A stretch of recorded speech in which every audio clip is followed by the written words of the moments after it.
Welcome to the Curious Advantage podcast, an exploration of the idea of curiosity and its increasing importance for thriving in the digital age. From the authors of The Curious Advantage. Hello and welcome to this episode of the Curious Advantage podcast. My name is Paul Ashcroft. Today I'm here with my co-authors Garrick Jones and Simon Brown. Today we are super excited to be joined by Javier Echave, the Chief Operating Officer at Heathrow Airport. Javier leads the operation behind one of the world's busiest and leading airports, overseeing everything from airfield operations, baggage handling, to security, resilience, and customer experience, serving around 85 million passengers every year. Before becoming COO, Javier spent almost a decade as Heathrow's Chief Financial Officer, helping them steer the organization through the COVID pandemic and shaping its long-term growth strategy. Alongside his work at Heathrow, Javier is passionate about leadership, well-being and sustainability. He serves on several boards and teaches strategy and leadership development through executive education programs. Originally from Spain, Javier came to the UK for what was meant to be a 6-month assignment. And as we found out, Javier, 18 years later, you're still here, now leading one of the most complex operations in the world. That's a fairly long stay. Welcome to the Curious Advantage podcast. Thank you, Paul. Great to be here. Javier, let's start where we always do. You've had such a fascinating career. Really keen to hear, how do you personally define curiosity? And what role has it played in your life and work over the years? Well, I said, thank you for having me. I think it's amazing to have this conversation. I believe that curiosity is both a state of mind, but also a habit that you can develop. In terms of mindset, I think I have always been keen to understand deeper, and that combined with willingness to challenge your own assumptions, I think is really something that keeps us current and state. But I think also that requires implicitly an acceptance that most of the time you don't know enough, and you will never know enough, and therefore you have to surrender with that reality and almost overcome your own personal ego to keep learning, keep pushing, and keep an open mind. And I think in terms of the second part of your question, where this comes from, well, my relationship with curiosity probably started from birth. I grew up in an amazing family, but also a family that has some degree of chaos. I'm the third of 9 siblings. So within that environment, obviously, you can imagine a regular Sunday breakfast for me involved 11 people. Sharing was just the default option. Setting and protecting boundaries was a skill that unconsciously I have to develop just to survive. And therefore, all those ingredients help me to unconsciously develop personal resilience, negotiation skills, self-discipline, but also curiosity. And obviously, when you have so many brothers and sisters, they keep you telling, come on, you don't know enough, you are whatever, and therefore manage your ego. And therefore, that was effectively the environment where I grew up, and an environment where individuality obviously had to coexist with being part of something bigger, call it a family, call it a team, or call it just a system. And therefore, those attributes and values, I think, became almost effortless superpowers to really shape my career, from school to uni, from uni to school, from finance to operations, from Spain to London. And therefore, curiosity became that almost ability to really flex and maintain that appetite for learning and experimenting in complexity. Javi, in the intro, we mentioned that you've been here for 18 years. That's for someone that works at Heathrow, that's quite a long delay in your stay, isn't it? How come? Tell us that story. How did you stay here nearly 2 decades when you planned only a short visit? Well, I think probably time flies when you're having fun. When I came to London, was primarily the London airport system was called BAA. That group owned 7 airports, of which Heathrow was the largest, representing 90% of the asset, 90% of the passengers. And therefore, I originally came through the company I used to work in Spain to help Heathrow refinancing their acquisition facilities. So I did funding for many years. I was involved, literally, we were involved in the middle of the global financial crisis. And therefore, when we have just completed the capital structure of the company, we realized that actually the capital structure that we have just successfully completed belonged to a different world. and therefore we have to adapt to that new reality, regulatory changes, the system, political system trying to adapt to the new reality of the global financial crisis. And therefore, for few years actually before I noticed, I was involved in terms of all these very super interesting M&A transactions in terms of selling airports. We were forced to sell airports. We were forced to adapt. But then finally, I realized that after 5 years doing very interesting financing work, actually I knew very little about the airport itself. I could have been funding water, oil, gas, or aviation, but actually I really knew very little. People were continue asking me about what happens in check-in, why an aircraft is late or not, what's the success and what are the ingredients for success in the experiences that we are trying to unlock at the airport. And then from there, I moved to closer to the operations, but still within finance. I did that for several years. I was more involved in terms of negotiating commercial contracts and discussing with our amazing unions about pay deals. And then I continue evolving my career. I became CFO. Brexit happened, pandemic happened, and therefore I saw an element of compression of the business, expansion of the business, also fair runway. And therefore, after a few years, I realized that I wanted to go back and get closer into operations, and I have been doing that for 2 years. So it's interesting because when you say 2 decades, suddenly I feel unbelievably old. But at the same time, has been such a fascinating journey. And Heathrow itself is a city. It's a city of 90,000 people working there, serving 270,000 passengers every day. There are not many cities actually in the UK of the size of 350,000 people, and Heathrow is one of those. And therefore, when you are operating in such a vibrant, changing, and exciting city, actually time can fly.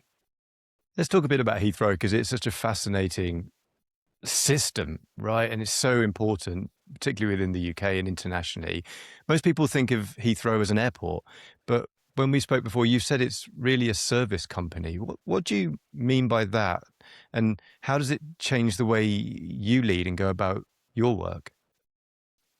Well, I think it's very understandable why people think about Heathrow in terms of as a collection of assets or infrastructure or just an airport. And many people come to Heathrow to spot planes, to admire the unbelievable engineering advancements that we have at Heathrow. I think we have almost set the standards for aviation globally.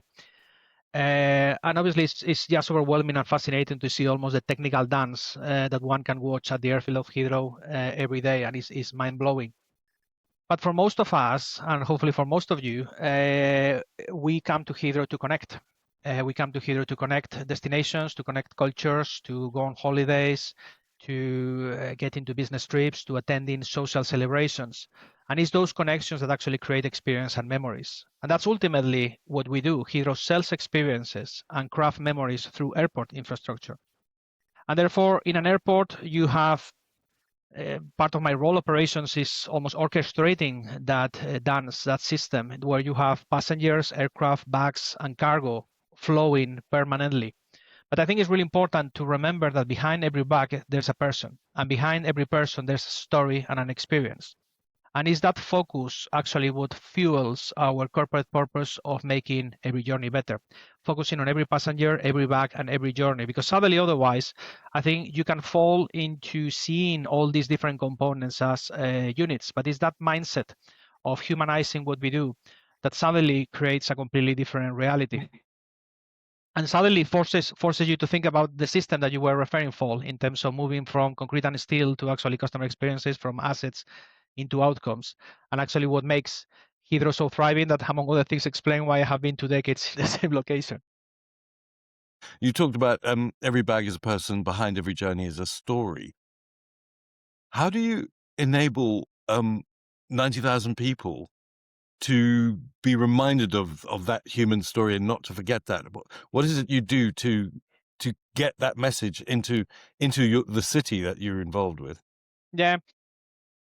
Well, I think the simple answer is relentless discipline. I think that you have to keep reminding yourself that we create experiences, but the reality is that most of the times we create unforgettable memories. But from time to time, we can also, when we fail, we can also create unforgivable experiences. And therefore, think about these two scenarios. Think about if you are finally relaxing in one of the lounges of our amazing airlines, returning home after signing that contract that finally is going to make your business taking off. And I'm sure, Paul, knowing your entrepreneurial spirit, you have been experiencing that experience many times. You will remember us because that feeling of success, finally, after so many years of effort, is happening in a stage, and that stage happens to be Heathrow. But also think about the scenario where if we happen to misconnect the very bag that carries the wedding dress of your daughter, and we contribute to ruining that day, you will also remember us. And you will have all the right to send me a letter, and a very emotionally charged letter. So I think it's in both stories, the common stage where that movie is happening is Heathrow. And therefore, my team is responsible of creating ultimately or augmenting the reality that is happening in that stage. So we talked about the complexity of Heathrow. Heathrow is the most complex operation in the world. We have a flight every 45 seconds. We have 8,000 bags moving every hour. We have 4.5 thousand tons of cargo moving every day, which contributes to a third of the annual exports of the UK. And that means the UK becoming the sixth largest economy of the world. So when you see about these things, it can be overwhelming, but also you can lose perspective very easily, and therefore you can fall into the mistake of thinking that the most important thing of Heathrow is the system for the sake of the system, rather than thinking the system as the way of unlocking the outcomes for our customers that we're trying to unlock. And therefore, the only medicine to really address that disease of ignoring and feeling lost in the system is by being brave and stay close to reality and keep you grounding. And I think what works for me is, well, first of all, is to stay close to the front line. My colleagues in the front line are the ones serving customers, and customers are the ones telling you the truth and reminding you about the experiences that you are creating for them. I think mindset and language matters a lot. I think my previous CEO, John, amazing individual, very, very customer focused. I think he changed, and he was in a permanent mission to changing the language of the company. We don't refer to our people as staff. We refer them to colleagues. We don't process passengers. We serve customers. And I think it's all these small things helps you reminding actually the ultimate outcome that you are seeking. And again, culture has to be reinforced daily. So Garrick, after 18 and a half years at Heathrow, I haven't found any other solution than relentless focus, because each and every journey matters. And that's the secret, ensuring that the how doesn't get in the way of on reminding yourself the why almost daily. It's astonishing you talk about language and mindset. To me, that really switches me on. I'm fascinated by language and the impact it has. Small words can have a huge impact on a large system. And you gave some examples of people are not called staff; they are colleagues. Do you have other examples of the kind of language you use within the system? Well, I think many times when you are trying to resolve systems, I think that you refer to the language that you use for things to people. So again, I use the word colleague. Sometimes I think that we tend to call process passengers. Actually, we are not processing passengers. We are serving customers. Sometimes we confuse the throughput that we are trying to create in terms of, but actually we are not a factory of things. If anything, we're a factory of experiences. And therefore, I think it's just small things what actually helps in terms of humanizing things. And again, sometimes this, in many other topics that we are discussing these days, there's a lot of conscious, but there's a lot of unconscious bias. And language, I think one of the amazing things of human beings is that we can almost normalize anything. And therefore, if you normalize certain terms to refer to people, over time you are unconsciously biasing the way you think and the way you act, and ultimately that has an impact in the outcome that you're trying to create.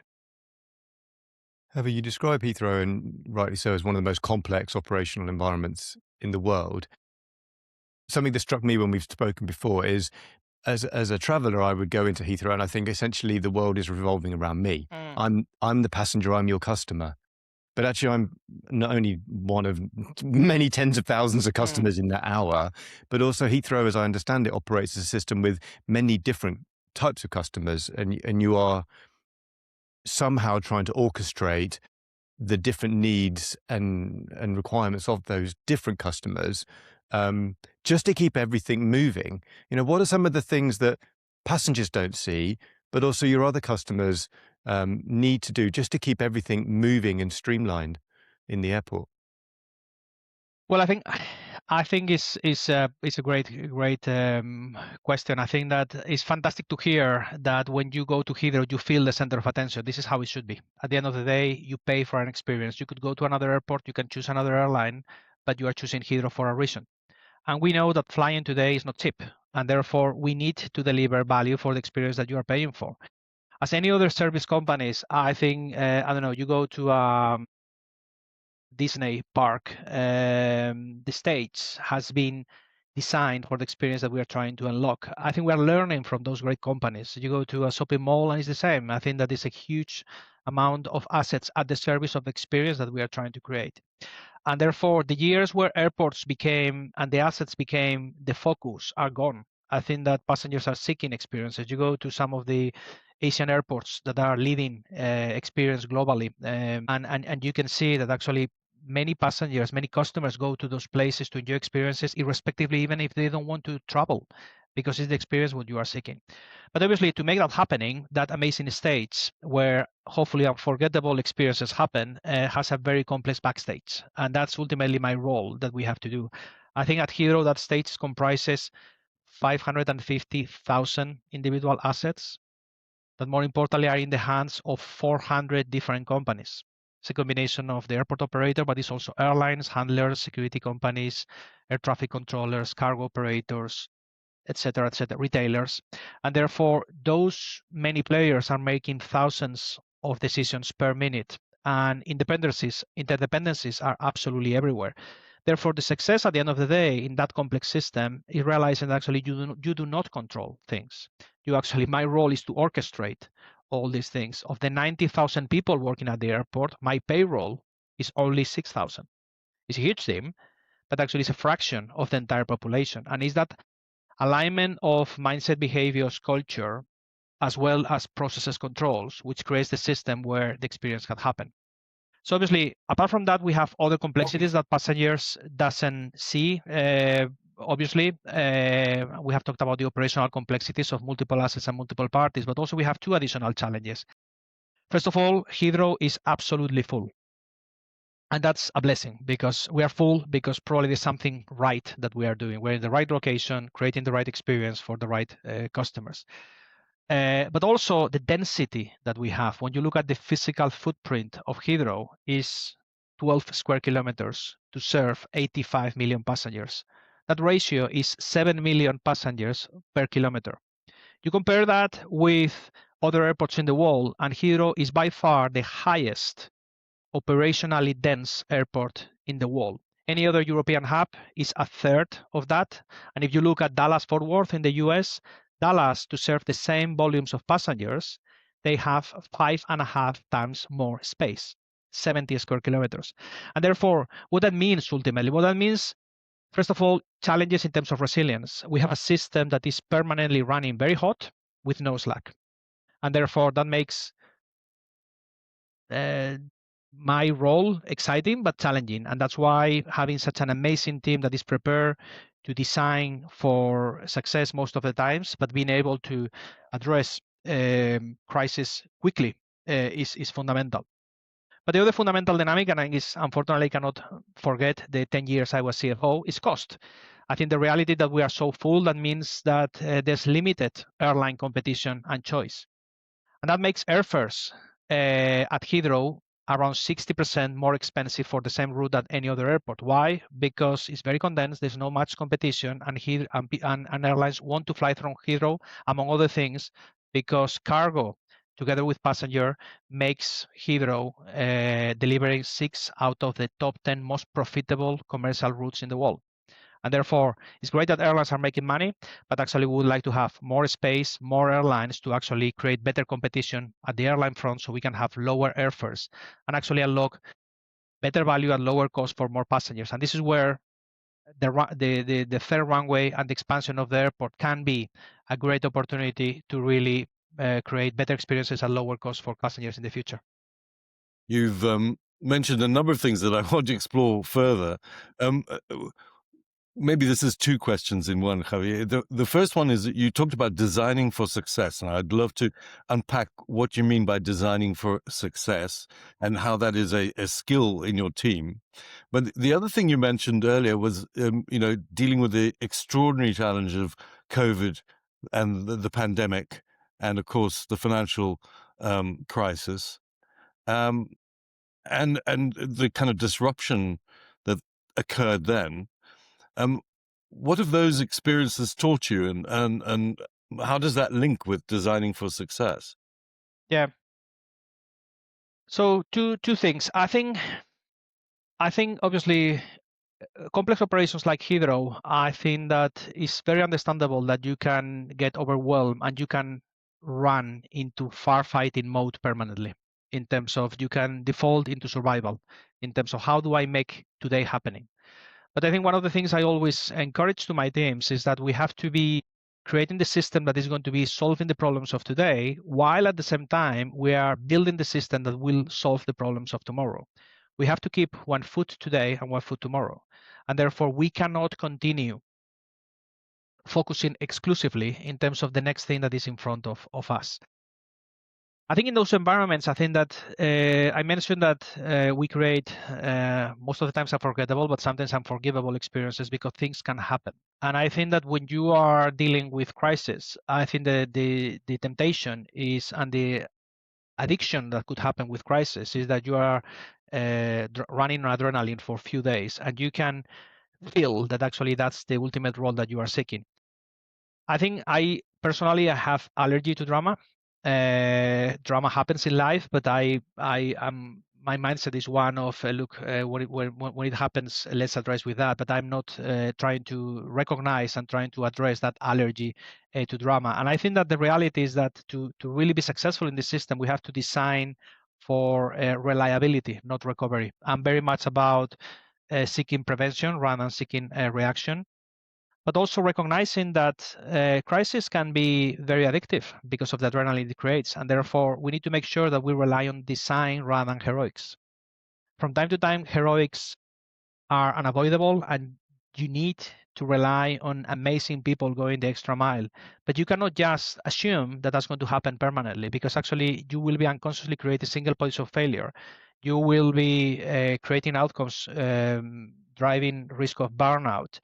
And therefore, I think you need to make sure that you almost overcome that temptation to really create the system relying, sometimes unconsciously, on those heroics, on those recovery, rather than crafting them in design. I very much believe that design is, the systems should be the ones making the work for you, rather than you demonstrating almost with an egocentric way in terms of you can deal with everything and perpetuate that forever. Customers are not expecting that. Customers are expecting consistency. They expect that every single time that they show up, we deliver an amazing experience for them. And that requires consistency. And consistency in that complex operations can only happen by relying on the system. I wanted to just ask if you could take me inside one of those moments where, one of those oh shit moments where something has happened, and at the scale and complexity of Heathrow, you're a very calm guy, right? But dealing with a very difficult set of situations, how do you work through that? What does that mean in terms of your own personal decision making under pressure? I think that'd be fascinating just to hear sort of play by play, sort of how did that happen, and what were some of the things that you did to resolve that successfully? Right. So I think probably three parts. One is the process of making decisions. Second is the environment that you create, but also I think that the habits that you have to develop as an individual to really maintain your own personal resilience. I think obviously in crisis, I think probably the first thing that, and unfortunately or fortunately, you never know these things. I have been involved in many. Is first of all is again back to humanizing what we do as a business. Is that reminding first of all that safety always must come first. Although I have spent 20 years of my life as a finance professional, that has helped me actually to find so many examples and remind myself that actually money can be restored, but human integrity, either physical, emotional, or psychological damage, do not. cannot be restored so easily. And therefore, safety needs to come always first. So I think in terms of the process of decision making, we do train our people to really, how can you put in place a framework, considering that, knowing that every crisis is different.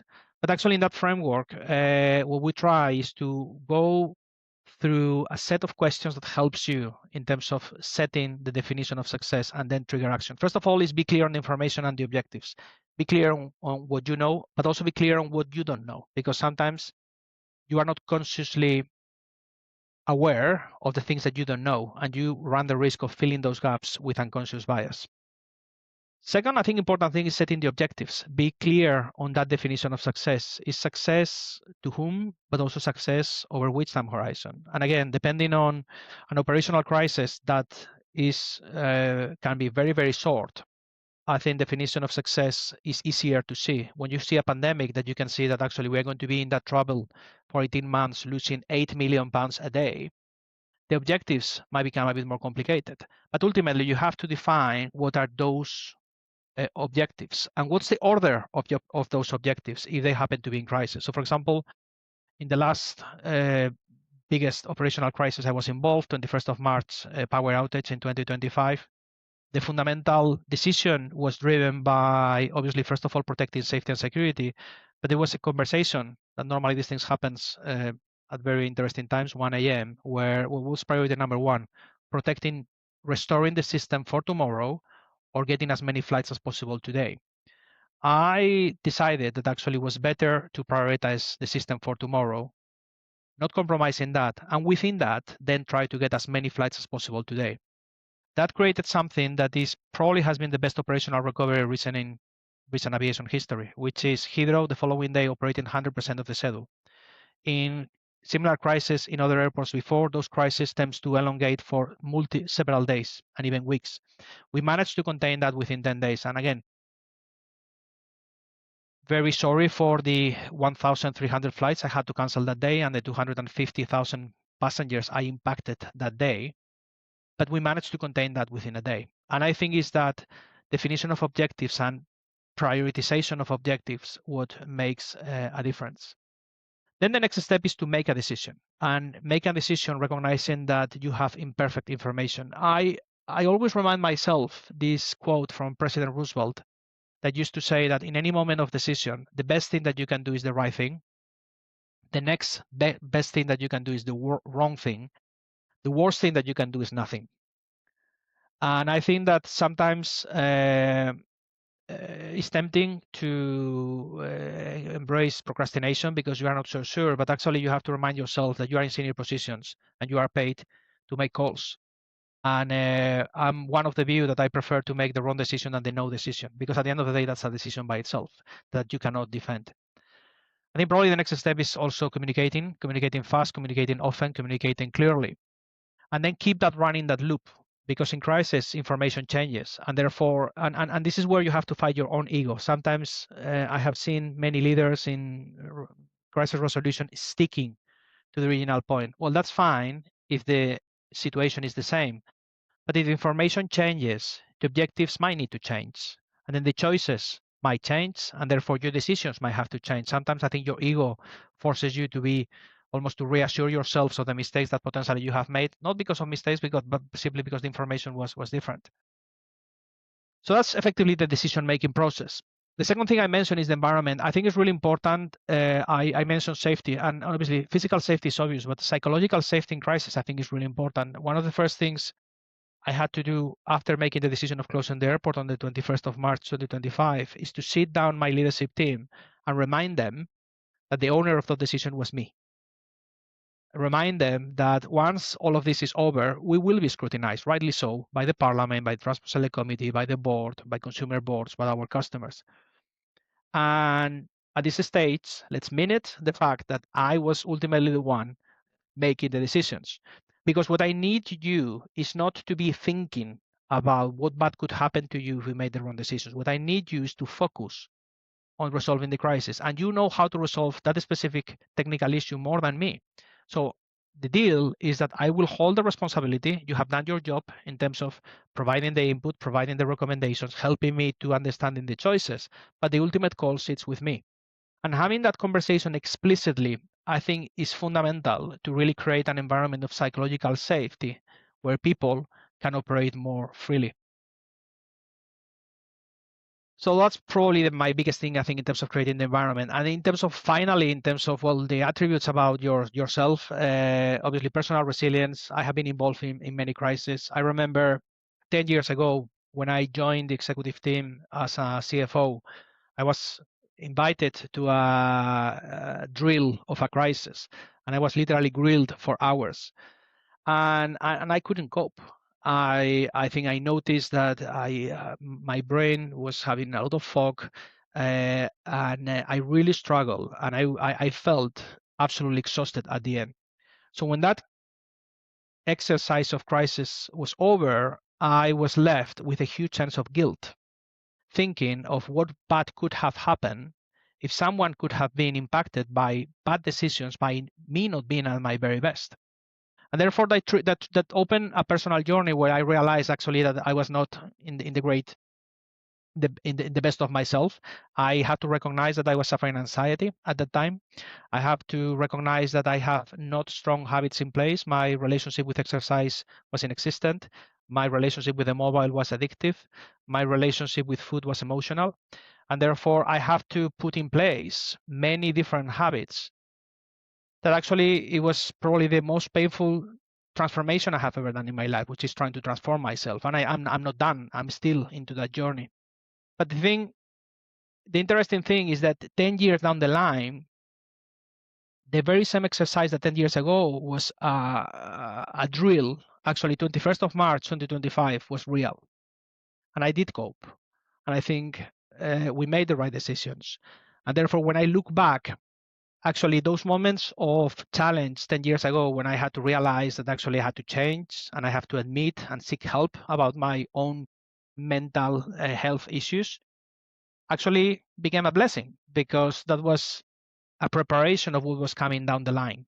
And therefore, I think the role of the habits that I think that they are required for an individual to really be in the position to be resilient is something that we are all in a journey. We're not perfect, but I think it's worthwhile. It's worthwhile doing, because all these things is the universe mysteriously preparing you for something bigger that comes down the line.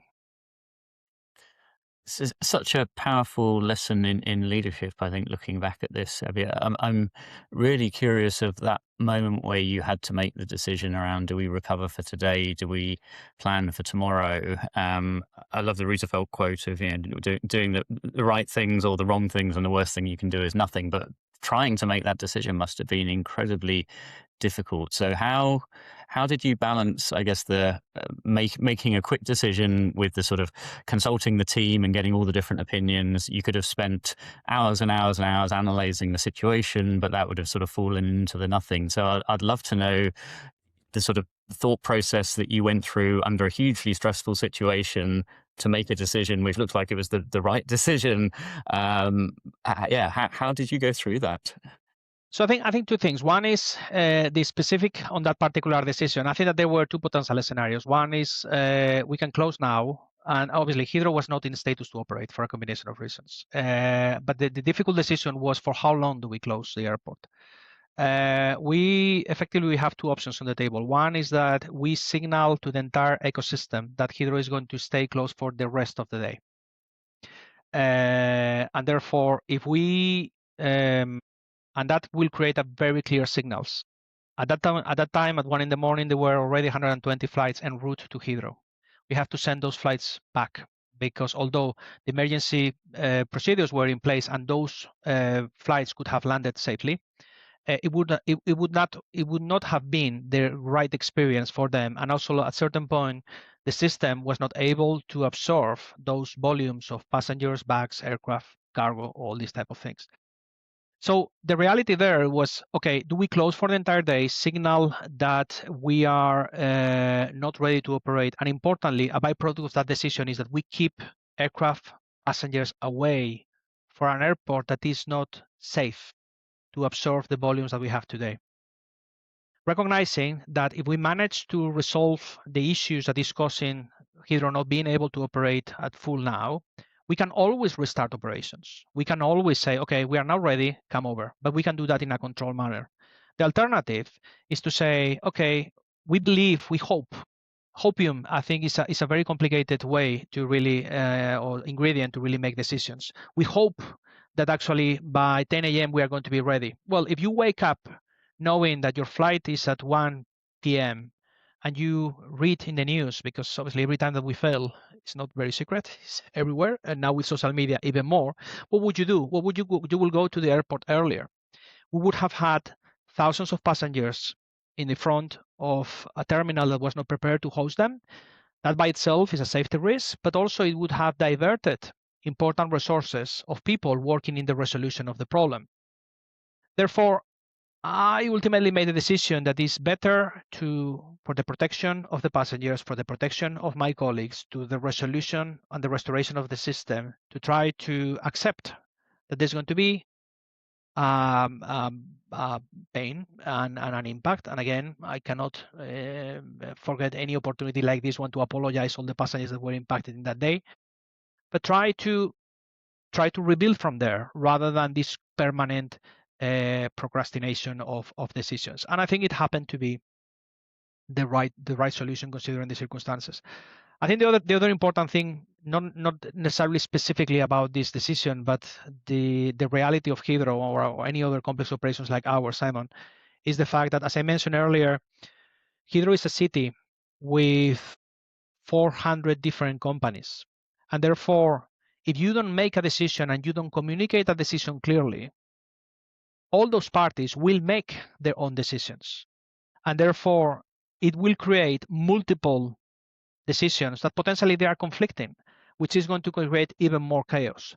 Which is why I think many times when you choose unconsciously to make no decisions, you are making the decision to allow all those parties to make poorly integrated individual decisions that is not ultimately helping to the system. That's why a no decision is a decision by itself. And therefore, the way I operate and the way we train our people is that the good thing of making a decision, even if it's bad, is that at least you can explain why you made it. Because a no decision, you are making a decision, but you cannot even explain why, and you cannot even assess the consequences of you just not having the courage to really make a call.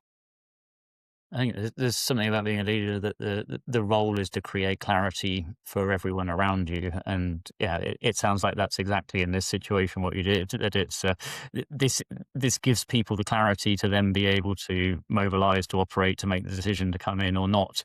The absence of that clarity, creates the mayhem. Chaos. Yeah. For many facing a different sort of leadership decision at the moment, there's a lot of unknowns and sort of how do you navigate through it? As you say, no decision is itself a decision. So actually, how as leaders can we create the clarity in all of these unknowns so that then actually the people around us, the teams around us can then operate? I think it's such a powerful lesson. You have a very sort of powerful view of leadership. One of the things I've heard you say before is you talk about leadership as helping people remember how great they already are. Tell us a bit more about that. And can you give us an example of sort of how does that play out for people? Well, I grew up in businesses where there was this definition flying around that for many people believe that leaders were those apparently divine creatures that they were touching people, and through that magical touch, were making people great. And I heard that philosophy for many years, and I was very much about fighting with that philosophy. And therefore, I realize, and I think through conversation with great leaders actually, that actually people are born great. And we talked about family earlier. I'm father of 4 children, and actually you notice in young children that actually they are fearless, they are courageous, they are pure, and they are amazing. And then life makes life can be difficult and can reach so difficulty that actually you can forget how great you are, and therefore you suddenly disconnect with yourself, and then suddenly you is challenging. And therefore, for me, one of the definition of leadership I really like, and it starts with one, is actually reminding people how great they are and inspire the best that you can be. I don't think that leadership is about changing people. It's about actually unlocking and reminding the greatness that we all have. We all bring something special and something unique. But sometimes I think it takes years, and many times I think it takes adversity to find what's the special thing that you bring to the party. And I think that when you can do that, when you can really help people, reminding what's the great thing that they bring, and actually inspire and build confidence around that, magic happens.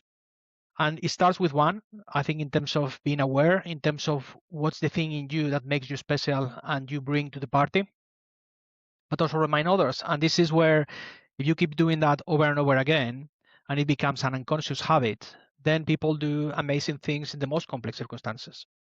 I think the other thing that I have found very interesting is this.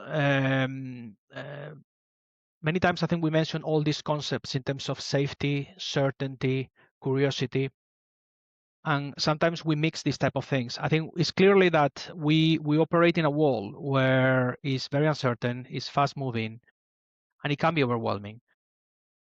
But I think for me, if you can create an environment of safety, especially not only physical but psychological and emotional safety, you can cope and even thrive with uncertainty. And actually, curiosity becomes the tool that helps you finding advantage within uncertainty. And therefore, for me, all these things, I think ultimately the role of the leader is that if you can remind people that they are great, not conditionally, but unconditionally, they are great. They were born great, but they might have forgotten. And perhaps they are not showing their best for a combination of reasons. But if you can create an environment where people feel great and safe, then actually coping and thriving in uncertainty becomes easier. And actually curiosity becomes the tool to really find competitive advantage in times of uncertainty. And therefore, that's where has worked for me. That's what I have experienced with myself.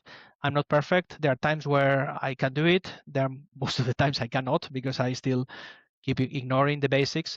But I think it helps. I think in terms of unlocking potential, in terms of providing clarity, in terms of energizing people, because I think energy, personal energy, I think is fundamental to really drive business, and that help also in terms of increasing standards of one. I think when you start playing with this amazing spiral in terms of confidence and competence, I think the more confident you are, it seems that you are doing better. The better you are, you feel better, and therefore you can spin that up. Actually, you can increase tolerance, reduce tolerance, increase standards, reduce tolerance for things that you shouldn't accept, and actually ultimately that creates better outcomes for the individuals in terms of happiness, but also for the organizations that you can work for in terms of creating amazing experiences, in my case, at Heathrow. It's incredible. I mean, you talk about the experiences and you talk about focusing on the customer, and it's all about the stories and their reality and their experience, and how that drives this incredibly complex, enormous system. Where's it going? What's the future of Heathrow travel and customer experience? I mean, what are you most excited or curious about when you think about the future of Heathrow? Well, I think first of all, Heathrow, we have, I think, an amazing past we need to be proud of. I think this year, actually 2026, we are celebrating our 80th anniversary. It's just unbelievable that in the last 80 years, around 3 to 4 billion passengers have traveled through Heathrow, which is a third of the global population has traveled through Heathrow, which is just unbelievable. We have an amazing present today. I think we are having a lot of passengers enjoying amazing experiences, but also we are not perfect. And I think that is that realization that I don't believe in perfection. I think perfection doesn't exist. It's an aspiration. But accepting that you are perfect actually is an exercise of mind, an exercise of swallowing your own ego that you have to do daily. The fact that you are not perfect doesn't mean that you're bad. But that's why I think at Heathrow we embrace much more strongly the word better than best. Problem of best is that what happens when you get there? You become complacent, you start developing the muscle, you stop developing the muscle of being innovative, pushing yourself, and before you notice, I think you have just got worse. Better is limitless, and I think that making every journey better, which is included in our purpose, is exactly what we are trying to do. Better is absolutely limitless. I know, I'm confident. Look, 18 years ago, when I joined Heathrow, we were serving 65 million passengers. We were saying that we were full, that everything was difficult, that the experiences were okay. 18 years down the line, which is my personal experience, we are serving significantly more passengers. We have airlines that are thriving and creating amazing connections and amazing experiences for our customers. And we are delivering our also critical role in terms of making the UK a successful place and an amazing country. I hope that, and I'm confident that in the next 5 to 10 years, Heathrow is only going to get better. I believe that we are going to, I'm excited about that seamless integration of the different components, different parties, different assets, the physical and the digital. We are pushing hard in terms of that seamless integration, because the seamless integration, what unlocks amazing experiences, is that continuous focus in terms of end-to-end journeys, is unlocking the power of data in the hands of our people and the power of AI in the hands of our people to really accelerate that seamless flow. It's about decarbonizing aviation, is deploying sustainable aviation fuel and making sure that we do not compromise our passengers to having a choice between planet and traveling, because we believe that we can maintain the benefits of aviation, which are many. Directly 9 out of the 17 United Nations Sustainable Development Goals are directly enabled by aviation. It's about connectivity, it's about infrastructure, it's about education, it's about extending human rights, recognizing that we have to do that in a carbon-free way. So it's disaggregating the benefits of aviation, which are many, with the burden of carbon, and therefore how we are going to protect those benefits while decarbonizing. That's something that in the next we have already done significantly work on that. We need to do more. But ultimately, it's about continue creating those experiences for passengers so they can show up. They can choose Heathrow because there are other alternatives. You can choose many other amazing airports. We have, you look at the spectrum of airports in the UK and European airports, and there are amazing choices. I want passengers to choose Heathrow, not because they have to, but because they want to.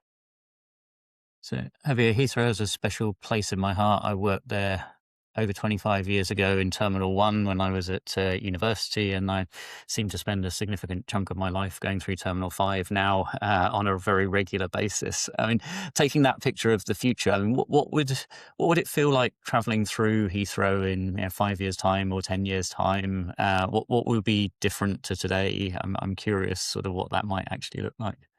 Well, I think probably my view, the foundations is that, again, linked to what we discussed earlier about being genuinely a service company, is that we need to adapt infrastructure, which is something intrinsically rigid, to your needs. So Simon, you will be the judge.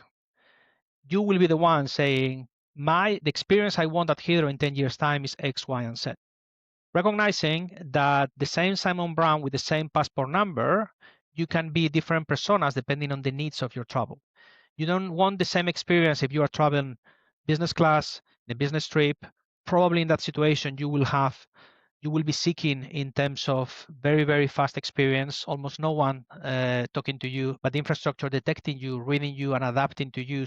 Because time becomes of the essence.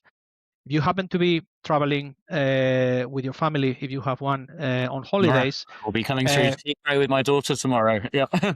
Amazing, thank you. I think part of the experience hopefully starts at Heathrow, and therefore you might be choosing to go slightly earlier and enjoy some of the amazing commercial propositions that we have. So actually, your holiday or your journey or your whatever you are doing starts at Heathrow.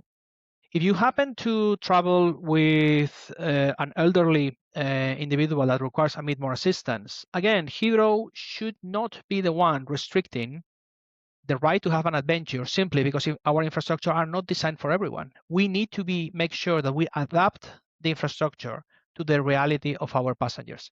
And it's not just of our passengers, it's also the reality of our airline customers too. Airlines choose airports, and therefore different airlines have different things.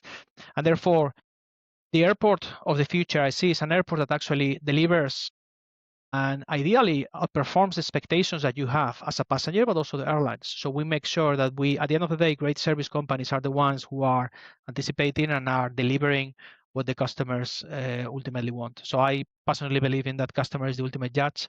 And therefore, what we have is to stay humble, we have to stay grounded, and we have to continue listening in terms of what the definition of extraordinary experience starts with you, and therefore we need to be the one proactively listen to you and then putting that in place through assets and operational processes to unlock that experience. Javi, this has been such an amazing conversation. Really, I'm sure Simon and Garrick really also enjoyed speaking with you. It's been absolutely fascinating to learn about Heathrow. I'm going to try and summarize and pull out some of the things that I've heard, and then I'm going to come back to you and ask you, just to give you a moment to think about it. What would be one thing that you would leave our listeners with out of all the things we talked about? But some of the things we've covered, I mean, it's been amazing to learn about Heathrow as a city and how complex, in fact, one of the most complex systems on the planet in terms of serving so many different, from individual passengers through to airlines and other suppliers. It's quite incredible, really. But through all that, the story you've told about actually Heathrow is not just a collection of assets and a system. It's about people and about creating meaningful personal experiences for the people that move through Heathrow every single day. And you talked about how you do that by focusing on unlocking the outcomes that those customers, as you described them, are looking for, by sort of staying close to the front line and really what's going on. And also thinking about, very importantly, the language that's being used. You talk about you don't process passengers. You're taking them through their journey, essentially. You're not talking about employees, you're talking about colleagues and so on. I've loved learning from you. I'd describe it as the anatomy of decision making under pressure. You've talked about, and you really do sit at the front line. You've talked about the process, the environment, and also the personal resilience that you have to have when you're making these sorts of very critical decisions. And I think that's been fascinating, in particular, sort of how you're thinking about, whilst it might be painful, but sometimes you have to save tomorrow at the cost of today. And that's sort of stuck with me. I really enjoyed learning from you about leadership, your personal view of leadership, how it's about reminding people how great they are, but also about personal resilience and how you develop and build up your own personal resilience if you're going to lead a team and ask them to do the same thing. So I think that's been fascinating. And then finally, as we sort of talked about the future, and we talked about, and I very much like this, that yes, best is an aspiration, but better is limitless. And when you're trying to every day work on better and better experiences for passengers, better experiences for the people that interact with Heathrow, how you are moving towards sort of those future goals and maybe a more personalized experience that is better for everyone. I may have missed some, but it's been such a rich and fascinating conversation. I've really enjoyed it. Through all of that, would be one thing that you would like to leave listeners with? I think probably the key thing is, look, we only have one life. I think it's really important to live the life that each of us want to live.